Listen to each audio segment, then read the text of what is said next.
en un par de semanas tendrá lugar en Paraná una actividad organizada por el Instituto Federal de Estudios e Integración José Artigas, donde se van a discutir justamente aspectos vinculados con la integración de la región, el federalismo, aspectos vinculados con la historia en clave regional y la influencia del ideario artiguista, y de ella va a estar participando alguien que ya ha visitado varias veces, entiendo, la ciudad de Paraná para hablar de Artigas, que es el historiador uruguayo Alberto Umpierres, que está en línea y con quien vamos a hablar ahora. ¿Qué dice, profesor? ¿Cómo le va? Buenas tardes. ¿Qué tal? ¿Cómo anda? Muy bien, gracias. Gracias por atendernos, siempre es un gusto. Por favor, gracias a usted. Conversar en torno de la figura de Artigas, ciertamente revalorizada, aunque debo confesarle que tengo miedo que sea una cosa un poco snob, un poco de moda superficial. ¿Usted me podría aventar estos peligros? Sí, por suerte. Más vale que le voy a aventar todos los peligros. En Argentina el artiguismo hace años que está, digamos, inserto. Lo que pasa es que está pulsionalmente. Ajá, pulsionalmente. ¿Qué quiere decir? Pulsionalmente, desde 1870 aproximadamente, 1875, cuando Mariano Pelliza descubre las instrucciones del año 13, 1875. Sí. Desde esa época, los historiadores argentinos van y vienen sobre Artigas y nunca terminan de incorporarlo a la historia. Ajá. Porque además también hay una especie de respeto de como que Uruguay lo tomó a Artigas como fundador de la nacionalidad oriental, entonces dice, bueno, vamos a dejárselo a los uruguayos. Sí, pero ¿no? en los últimos años, a mí es cierto lo que usted dice, también es cierto que fue siempre como una figura un poco maldita Artigas, que convocaba a las rebeliones o a las transgresiones. A mí lo que me ha llamado la atención es que en los últimos años esa figura fuera casi asumida como una suerte de prócer estatal, ¿no? Como que el Estado mismo adoptara mucho esa idea de que había ahí alguien a quien reivindicar. Sí. El Estado argentino, dice. Sí, por supuesto, claro. Sí, claro, eso es la novedad en la época del kirchnerismo, fue esa reivindicación, desde Jorge Cosia en la Secretaría de Cultura. Pero hoy en día en Uruguay, digamos, yo estoy en esto porque Uruguay está en esto, o sea, de poner en común Artigas en la región. Sí. Digamos, nosotros hemos entendido que Artigas es más fundador del federalismo regional que fundador de alguna identidad provincial oriental, digamos, porque en la época de Artigas se podía hablar de provincia oriental, pero nunca de República Oriental del Uruguay. No, desde ya, ¿no? Desde ya. Claro. Entonces, fundó una provincia. De hecho, en las instrucciones del año 13 se crea una provincia que después el director Posadas la ratifica como tal, ¿no? Hay toda... Junto con la provincia de Entre Ríos también, porque son de la misma época. En el mismo decreto del director Posadas crea la provincia de Entre Ríos y la provincia oriental. Hay toda una discusión, profesor Umpierres, respecto de si el Congreso de Arroyo de la China declara o no la independencia. Yo no sé si es absolutamente relevante definir ese punto, pero por lo menos para tenerlo claro. ¿Qué me dice al respecto? Bueno, para tenerlo claro, no sé si yo le voy a aclarar algo, porque en realidad eso es una discusión que también tiene muchos años. Ajá. Yo tengo una opinión personal y la quiero plantear como opinión personal. Ajá. A mí me parece que Artigas, cuando se refiere a la independencia absoluta y respectiva, lo hace refiriéndose a la banda oriental, ¿no? Cuando le escribe a Pueyrredón respondiéndole a la invitación de adherirse a la Declaración de Independencia de Tucumán, le dice, bueno, porque la provincia oriental ha más de un año que declaró su independencia absoluta y respectiva. Se refiere a la provincia oriental. Si usted mira cómo fue el proceso desde los inicios de 1815, ¿no? Desde enero de 1815, cuando Artigas derrota a Dorrego en la batalla de Guayabo, A los 3 días, el 13 de enero de 1815, se enarbola por primera vez la bandera.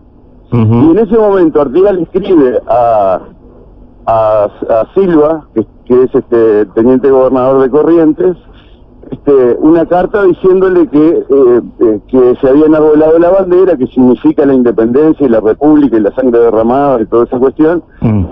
Digamos que también él hace la bandera en referencia directa a la bandera que había enarbolado Belgrano en Rosario. Claro. Le agrega las franjas rojas, ¿no? Pero entonces, una interpretación posible, que es la que, digamos, en mi opinión, es la más correcta, o sería la más correcta, es decir, que la independencia a la que se refiere Artigas fue del 13 de enero de 1815, referida a la provincia oriental. Después, Entre Ríos ya era de hecho independiente, desde 1814. Corrientes también era independiente.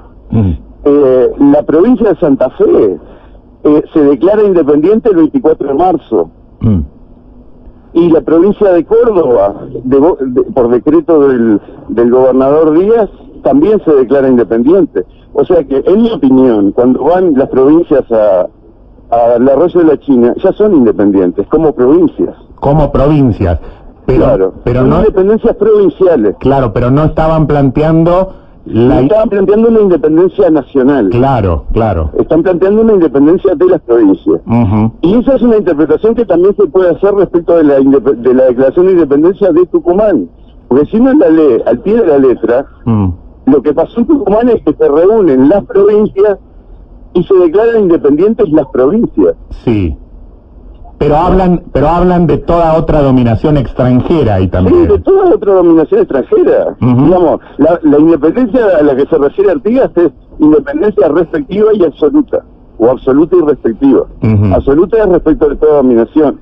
Porque además Artigas también dice que la independencia respecto de Buenos Aires es respecto de España también, porque en ese momento, en 1815, Buenos Aires todavía no se había declarado independiente de España. Claro. Entonces la independencia de la provincia respecto de Buenos Aires es independencia respecto de España y respecto de todo otro poder extranjero, particularmente para la provincia oriental, que tenía la amenaza de la invasión portuguesa.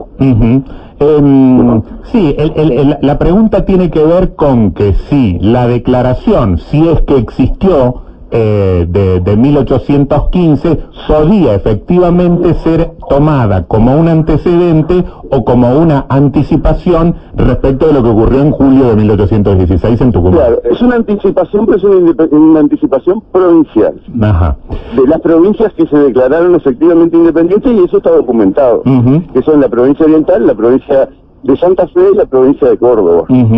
La provincia de Entre Ríos y de Corrientes ya eran independientes desde antes. Estamos hablando con el profesor Alberto Umpierres. Al momento de pensar en el legado de Artigas, ¿habría que subrayar más su dimensión federal o su dimensión republicana? Yo creo que las dos cosas están estrechamente vinculadas, porque en aquel momento federalismo y república eran términos similares. Eran términos similares, del mismo modo que unitarismo y monarquía eran términos similares. Había una correspondencia entre esas... Había una correspondencia, por lo menos hasta 1820, mientras se sostuvo el proyecto monárquico, el centralismo unitario y monarquía era lo mismo, y del otro lado, federalismo y república era lo mismo. Sí, tendemos a pensar la idea de república más bien como una limitación jurídica al poder del gobernante y no tanto vinculada con las autonomías de los estados provinciales, ¿no? Sí. Pero usted dice que esa sería anacrónica esa interpretación, que cuando decíamos república y federalismo era lo mismo en 1815. Bueno, en aquel momento era lo que creo que hay cierto consenso a nivel de los historiadores que era así, que república y federalismo son dos caras de la misma moneda, en el planteo de aquella época, ¿no? Muy bien. Profesor... una cosa más con sí. respecto al tema de la independencia de las provincias. Sí. Si usted mira la historia de Estados Unidos, que es uno de los referentes que se tienen en aquel momento, la provincia de Massachusetts se independiza un año antes que el resto de las provincias. O sea, la declaración de 1776, que es una declaración colectiva, está precedida por declaraciones de independencia provinciales. Una de ellas es la de Massachusetts, que es la primera, la de Boston, y la segunda es la de Nueva York, pero hubo varias otras independencias provinciales. Y después se reúnen las provincias y hacen una declaración colectiva de independencia de los Estados Unidos. Y ese proceso de... Yo creo que el proceso se tiene mucha correspondencia en ese sentido, nuestro proceso. Bueno, claro, el proceso de Estados Unidos fue particularmente seguido por Artigas, ¿no? Claro, exacto, por Artigas y por otra gente de acá, ¿no? Sí, sí, claro, pero si uno menciona algunos artiguistas de este tiempo que Artigas miraba aquel proceso como una suerte de faro de referencia, lo van a acusar a uno de imperialista o algo por el estilo, ¿no? Y en aquella época las 13 colonias no eran mucho más ricas que nosotros, al contrario, eran más bien más pobres. Y claro. Profesor, un gusto haber conversado con usted. Será, por favor, será muy bueno participar de estas actividades en un par de semanas aquí en Paraná. Ha sido muy amable, ¿eh? Muchas gracias. Que la pase muy bien.